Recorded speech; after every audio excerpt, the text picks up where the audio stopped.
నమస్తే, welcome to focus. ఆ heroine side business గా స్మగ్లింగ్ చేసిందా? దుబాయ్ నుంచి కేజీల కొద్ది బంగారం దింపేసిందా? తండ్రి డీజీపీ హోదాను రన్యారావు ఎలా వాడుకుంది? దుబాయ్ టు బెంగళూరు ఎన్నిసార్లు వెళ్ళొచ్చింది? రన్యారావు వెనుకున్న పెద్ద తలకాయలు ఎవరు? ఈ గోల్డ్ హంట్ ఎప్పటి నుంచి సాగుతోంది? వారంలో 4 సార్లు, ఏడాదిలో 30 సార్లు దుబాయ్కు ట్రిప్పుల మీద ట్రిప్పులు.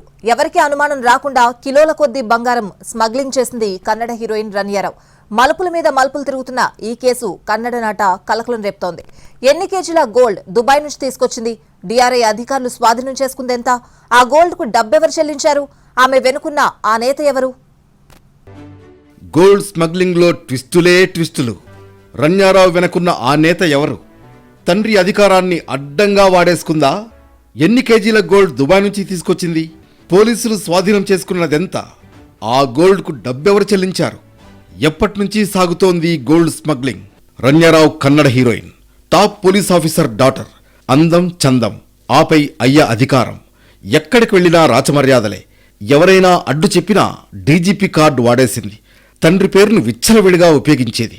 చివరకు యాక్టింగ్ వదిలేసి దర్జాగా గోల్డ్ స్మగ్లర్ అవతారం ఎత్తింది. దుబాయ్ నుంచి కేజీల కొద్దీ బంగారాన్ని డంప్ చేసేసింది. ఎవరికీ అనుమానం రాకుండా బెంగళూరు టు దుబాయ్ ట్రిప్పులేసింది. 1-2 సార్లు కాదు, ఏడాదిలో ఏకంగా 30 సార్లు వెళ్లి వచ్చింది.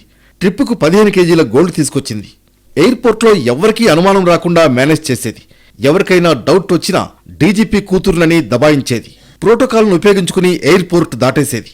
ఎయిర్పోర్ట్లో దిగినప్పుడల్లా తాను డీజీపీ కూతురునని చెప్పుకుని చెకింగ్ల నుంచి తప్పించుకునేది. ప్రతిసారి పోలీస్ సెక్యూరిటీతోనే బెంగళూరు ఎయిర్పోర్ట్ నుంచి ఇంటికి వెళ్లేది. ఇలా ఏడాది కాలంగా దుబాయ్ నుంచి కేజీల కొద్దీ బంగారాన్ని అక్రమంగా తీసుకొచ్చింది. ఈ నెల 3న లాస్ట్ మినిట్లో డిఆర్ఐ అధికారులకు రెడ్ హ్యాండెడ్ గా పట్టుబడడంతో సెలబ్రిటీ స్మగ్లర్ బండారం బయటపడింది. నటి రన్యారావు వ్యవహారం శాండిల్వుడ్ లో ప్రకంపనలు రేపుతోంది. పోలీసులు దర్యాప్తు చేస్తున్న కొద్దీ సంచలన విషయాలు వెలుగులోకొస్తున్నాయి. రన్యారావు వెనుక ఓ పార్టీకి చెందిన రాజకీయ నేత ఉన్నట్లు తెలుస్తోంది. కిలో బంగారాన్ని తీసుకొచ్చేందుకు ఆమె ఎంత తీసుకుంది? ఇప్పటి వరకు ఎన్ని కేజీలు దుబాయ్ నుంచి తీసుకొచ్చింది అన్న వివరాలపై పోలీసులు దృష్టి పెట్టారు. అసలు గోల్డ్ స్మగ్లింగ్ వెనక ఎవరు ఉన్నారన్న దానిపై కూపీలాగుతున్నారు. సోమవారం రాత్రి దుబాయ్ నుంచి వచ్చిన రన్యారావు 12 కోట్ల రూపాయల విలువైన 14 కిలోల 800 గ్రాముల బంగారంతో పట్టుబడింది. ఈ కేసులో కస్టడీలో ఉన్న నటి రన్యారావు ఫస్ట్ ఫోటోను పోలీసులు విడుదల చేశారు.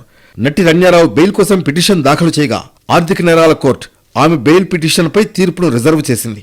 విచారణ సందర్భంగా డైరెక్టరేట్ ఆఫ్ రెవెన్యూ ఇంటెలిజెన్స్ తరఫు న్యాయవాది ఎయిర్పోర్ట్ ప్రోటోకాల్లను నటి ఎలా ఉల్లంఘించిందో, స్మగ్లింగ్ ఆపరేషన్ ఎలా నిర్వహించిందో దర్యాప్తు చేయడానికి కస్టడీ అవసరమని కోర్టులో కోరారు.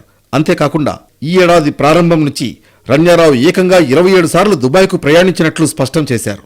గోల్డ్ స్మగ్లింగ్ కార్యకలాపాల్లో ఆమె ప్రమేయం ఉందా, గతంలో కూడా బంగారం స్మగ్లింగ్ చేసిందా వంటి పలు తీవ్రమైన అనుమానాలు లేవనెత్తారు. డిఆర్ఐ ఇప్పటికే ఆమెను విచారించిందని, ఇకపై ప్రశ్నించాల్సిన అవసరం లేదని రన్యారావు తరఫు న్యాయవాది కోర్టులో వాదించారు. అందుకే ఆమెను జ్యుడిషియల్ కస్టడీకి పంపారన్నారు.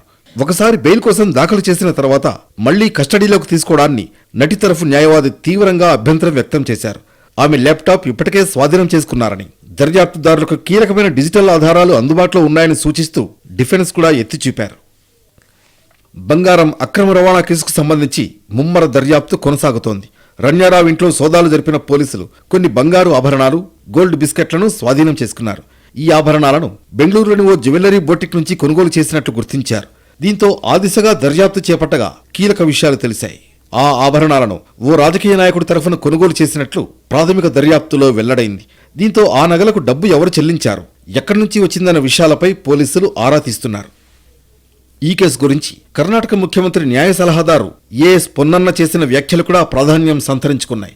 నటికి ఉన్న రాజకీయ పరిచయాలతో సంబంధం లేకుండా చట్టం తన పని తాను చేస్తుందని అన్నారు. ఈ కేసులో అధికారులు, రాజకీయ నాయకుల జోక్యం ఉంటే దర్యాప్తులో బయటపడుతుందని తెలిపారు. ఇక రన్యారావు స్మగ్లింగ్ వ్యవహారంలో మరిన్ని కీలక విషయాలు వెలుగులోకి వచ్చాయి. గత ఏడాదిలో ఆమె దాదాపు 30 సార్లు దుబాయ్కి వెళ్లొచ్చినట్లు తెలుస్తోంది. కిలో బంగారం స్మగ్లింగ్ చేసినందుకు గాను ఆమె ₹1,00,000 చొప్పున వసూలు చేసింది. అంటే ప్రతి ట్రిప్కు దాదాపు 12-13 లక్షలు తీసుకునేదని ప్రాథమిక దర్యాప్తులో వెల్లడైంది. ఆమె ఇంట్లో సోదాలు జరిపి అక్కడ 2 కోట్ల రూపాయల విలువైన ఆభరణాలు, మరో 2 కోట్లకు పైగా నగదును స్వాధీనం చేసుకున్నారు. మొత్తంగా ఈ కేసులో రన్యారావు నుంచి 17,29 లక్షల విలువైన బంగారం, నగదు సీజ్ చేసినట్లు డిఆర్ఐ అధికారులు తెలిపారు. ప్రస్తుతం డిఆర్ఐ అధికారులు బంగారం కొనుగోళ్లకు సంబంధించిన రసీదులను సేకరించే పనిలో. రన్యారావు తండ్రి డీజీపీ స్థాయి అధికారి కావడంతో పోలీసుల తీరుపై కూడా ప్రశ్నలు తలెత్తాయి. అయితే ఈ వ్యవహారంతో తనకు సంబంధం లేదంటున్నారు రమ్య తండ్రి రామచంద్రారావు. తన కెరీర్లో చిన్న మచ్చ కూడా లేదని చెబుతున్నారు. రమ్యారావు 4 నెలల క్రితమే పెళ్లి చేసుకుందని, భర్తతో కలిసి వేరు కాపురం పెట్టిందన్నారు. ఈ వ్యవహారంలో తనకు సంబంధం లేదని స్పష్టం చేశారు. రమ్యారావు విదేశాల నుంచి ఢిల్లీ మీదుగా బెంగళూరుకి గోల్డ్ స్మగ్లింగ్ చేస్తున్నట్లు గుర్తించారు. బెంగళూరు విమానాశ్రయంలో జరిగిన అతిపెద్ద బంగారం అక్రమ రవాణా కేసుల్లో రమ్యారావు కేసు ఒకటంటున్నారు డిఆర్ఐ అధికారులు. రమ్యారావుకు 14 రోజుల రిమాండ్ విధించింది Bengaluru court. Ramya Rao gold smuggling వ్యవహారం కన్నడ సినీ ఇండస్ట్రీని కుదిపేస్తోంది. 35 ఏళ్ల రమ్యారావు కిచ్చా సుదీప్ హీరోగా నటించిన మాణిక్య చిత్రంతో తెరంగేట్రం చేసింది. వాఘా, పటాకీ సినిమాల్లో కూడా నటించింది. రమ్య ఈ మధ్య తరచూ దుబాయ్ వెళ్లి వస్తుండటంతో ఆమెపై ఓ కన్నేసి పెట్టారు అధికారులు. 15 రోజుల వ్యవధిలోనే ఆమె 4 సార్లు దుబాయ్ వెళ్లడాన్ని గమనించారు. ఎలాంటి అనుమానం రాకుండా గోల్డ్ బిస్కెట్లను దుస్తుల్లో దాచి తీసుకొస్తున్నట్లు గుర్తించారు. చివరికి సోమవారం రెడ్ హ్యాండెడ్గా పట్టుకున్నారు. 1 కాదు 2 కాదు 30 సార్లు మస్కా కొట్టించింది. తండ్రి డీజీపీ హోదా ఎస్కాట్ పోలీస్తోనే ప్రతిసారి సెక్యూరిటీ చెకింగ్స్ నుంచి ఎస్కేప్ అయింది. చివరకు లాస్ట్ మినిట్లో రెడ్ హ్యాండెడ్గా దొరికిపోయింది. ఇందుకే దుబాయ్ నుంచి రమ్యారావు గోల్డ్ ఎలా తెచ్చింది? వెళ్లిన ప్రతి ట్రిప్లో ఒకే డ్రెస్ వేయడమే ఆమెను పట్టించిందా? కన్నడ నటి రమ్యారావు వారంలో 4 సార్లు దుబాయ్ వెళ్ళొచ్చిన రోజులున్నాయి. భర్త జతిన్తో కలిసి తరచూ యూఏఈకి వెళ్లి వస్తుంది. గత 15 రోజుల్లో 4 సార్లు దుబాయ్కి వెళ్ళొచ్చింది. అక్కడ ఆమెకు ఎలాంటి వ్యాపారం, కుటుంబం లేకపోయినా దుబాయ్ వెళ్లి రావడంతో డిఆర్ఐ అధికారులకు డౌట్ వచ్చింది.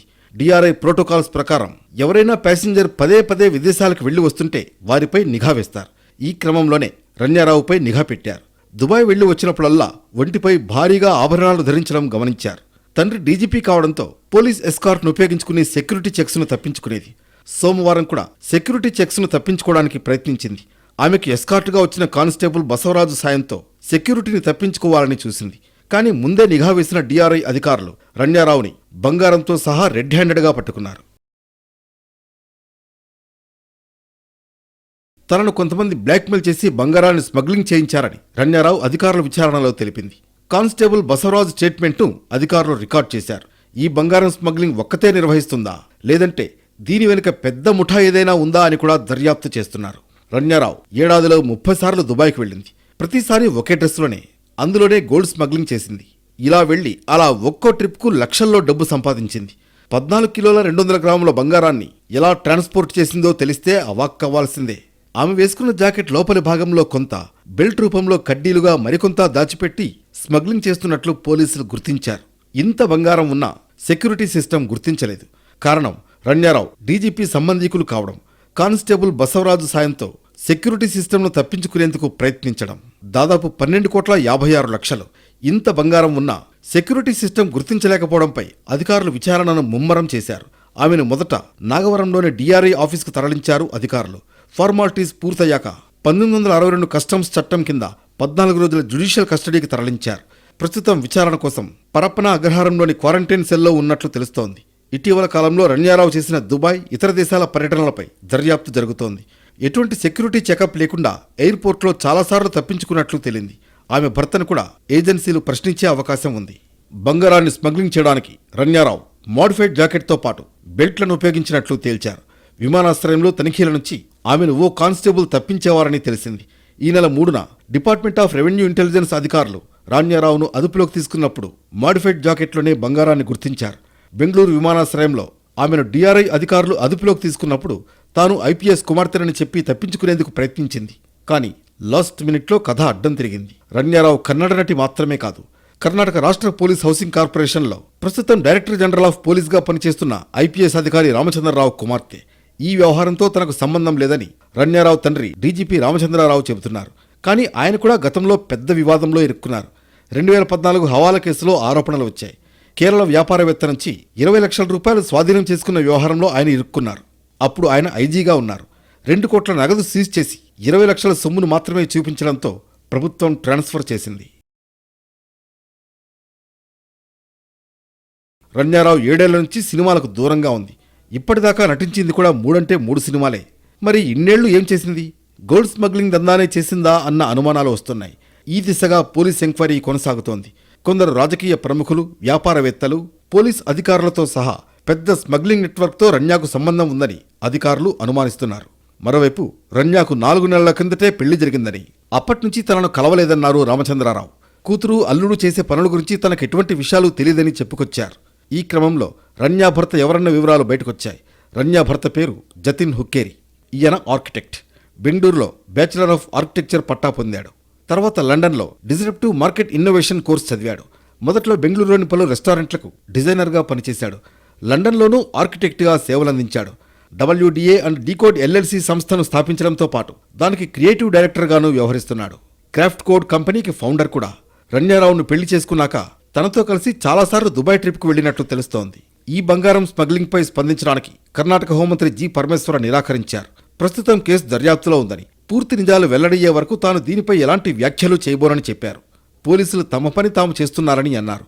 తుమ్కూరు కాంగ్రెస్ ఎమ్మెల్యే హెచ్డి రంగనాథ్ ఈ స్మగ్లింగ్ ఘటనపై ఆశ్చర్యం వ్యక్తం చేశారు. సంపన్న కుటుంబానికి చెందిన కొందరు ఎందుకు ఇలాంటి వాటిలో చిక్కుకుంటారో అర్థం కావట్లేదని అన్నారు. ఈ స్మగ్లింగ్ ఘటనపై లోతుగా దర్యాప్తు చేయాలని డిమాండ్ చేశారు శివాజీనగర్ కాంగ్రెస్ ఎమ్మెల్యే రిజ్వాన్ అర్షద్. ఇందులో IPS కూతురుందా, సామాన్యుడి కూతురుందా అని చూడకుండా నిజాలు వెలుగులోకి తేవాలని కోరారు. మొత్తానికి కన్నడ నాట గోల్డ్ స్మగ్లింగ్ కేసు కలకలం రేపుతోంది. ఈ కేసులో ఇంకా ఎవరెవరు ఉన్నారనేది ఉత్కంఠగా మారింది. నిఘా ఎంత ఉన్నా గోల్డ్ స్మగ్లింగ్ కొనసాగుతూనే ఉంది. అరబ్ దేశాల నుంచి భారత్కు టన్నుల కొద్దీ బంగారం డంప్ అవుతోంది. విదేశాల నుంచి లీగల్ గా ఎంత తీసుకురావచ్చు? రూల్స్ ఏం చెప్తున్నాయి? ఇంతకీ రన్యారావు ఎన్ని కేజీలు తీసుకొచ్చింది? ఆమె వెనుక పెద్ద నెట్వర్క్ ఉందా? ఎంతకాలం నుంచి ఈ గోల్డ్ హంట్ సాగుతోంది? ఎంత నిఘా ఉన్నా గోల్డ్ స్మగ్లింగ్ ఆగడం లేదు. దుబాయ్ నుంచి టన్నుల కొద్దీ భారత్కు డంప్ అవుతూనే ఉంది. హై సెక్యూరిటీ ఉన్న నయాదారుల్లో బంగారాన్ని అక్రమంగా తరలిస్తూనే ఉన్నారు. ఒక్క ఏడాదిలోనే 1319 కేజీల బంగారాన్ని పట్టుకున్నారంటే ఏ రేంజ్లో నడుస్తోందో అర్థమవుతుంది. చాక్లెట్లు, బిస్కెట్లు, కరెన్సీ నోట్లు ఇలా ఎన్నో రూపాల్లో తెస్తూనే ఉన్నాయి. DRI అధికారులు ఊహించని విధంగా గోల్డ్ స్మగ్లింగ్ దందా సాగుతూనే ఉంది. హ్యాండ్ బ్యాగ్లు, క్రికెట్ బ్యాట్లు, ల్యాప్టాప్లు ఇలా ఎన్నో విధాలుగా తెస్తూనే ఉన్నారు. వీటిని పగలగొట్టి చూస్తేనే కానీ స్మగ్లింగ్ గోల్డ్ బయటపడదు. వీటిలో షీట్స్ రూపంలో అమరుస్తున్నారని కస్టమ్స్ అధికారులు చెబుతున్నారు. ఇలా ఎందరో లోదుస్తుల్లో తీసుకొస్తూ దొరికిపోయారు. రన్యారావు కూడా వీళ్లకు మించి కొత్త దారుల్లో స్మగ్లింగ్కు తెరతీసింది. ఎవరికీ అనుమానం రాకుండా సింపుల్గా మాడిఫైడ్ జాకెట్లు, బెల్ట్లను వాడింది. ఎందుకంటే హీరోయిన్, పైగా DGP కూతురు. DRI అధికారులు పెద్దగా నిఘా ఉంచారనే నమ్మకం.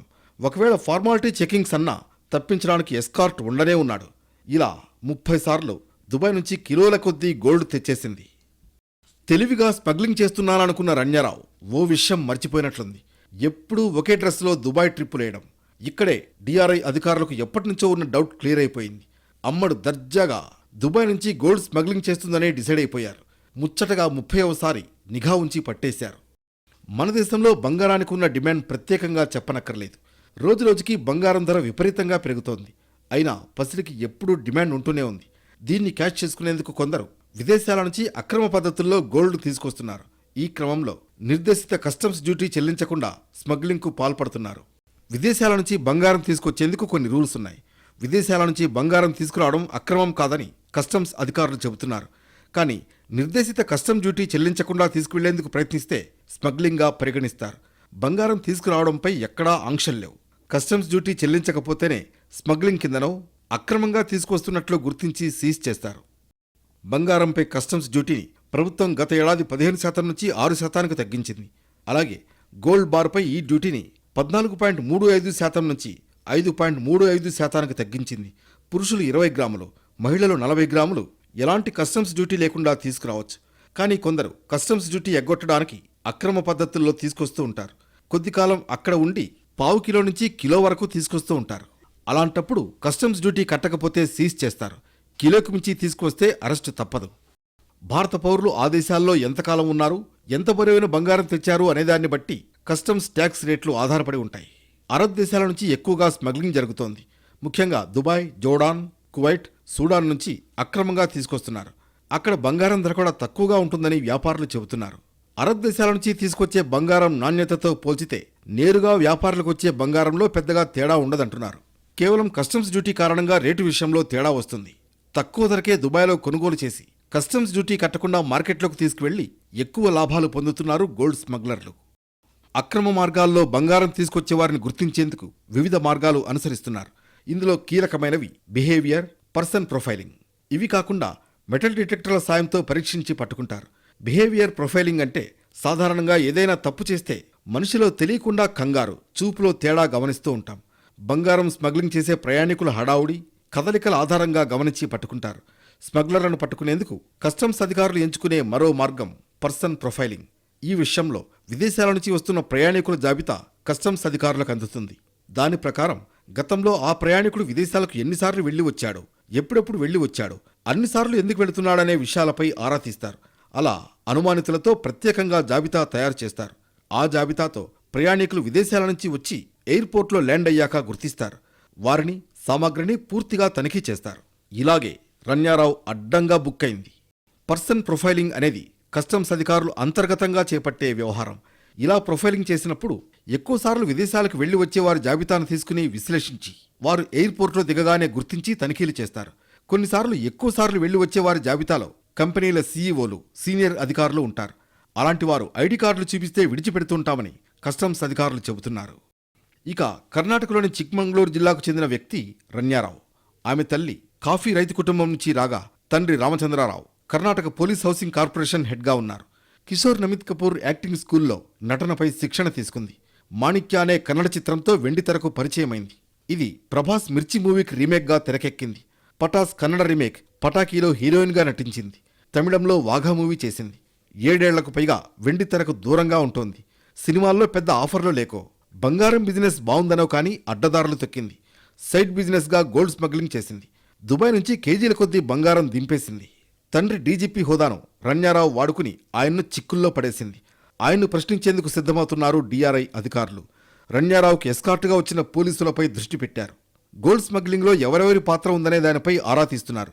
మనీ లాండరింగ్ కోణంలోనూ రన్యారావును ప్రశ్నించేందుకు రెడీ అవుతున్నారు డీఆర్ఐ అధికారులు. రన్యారావు గతంలో దుబాయ్ టు బెంగళూరు ఎన్నిసార్లు వెళ్లి వచ్చింది? రన్యారావు వెనుకున్న పెద్ద తలకాయలు ఎవరు?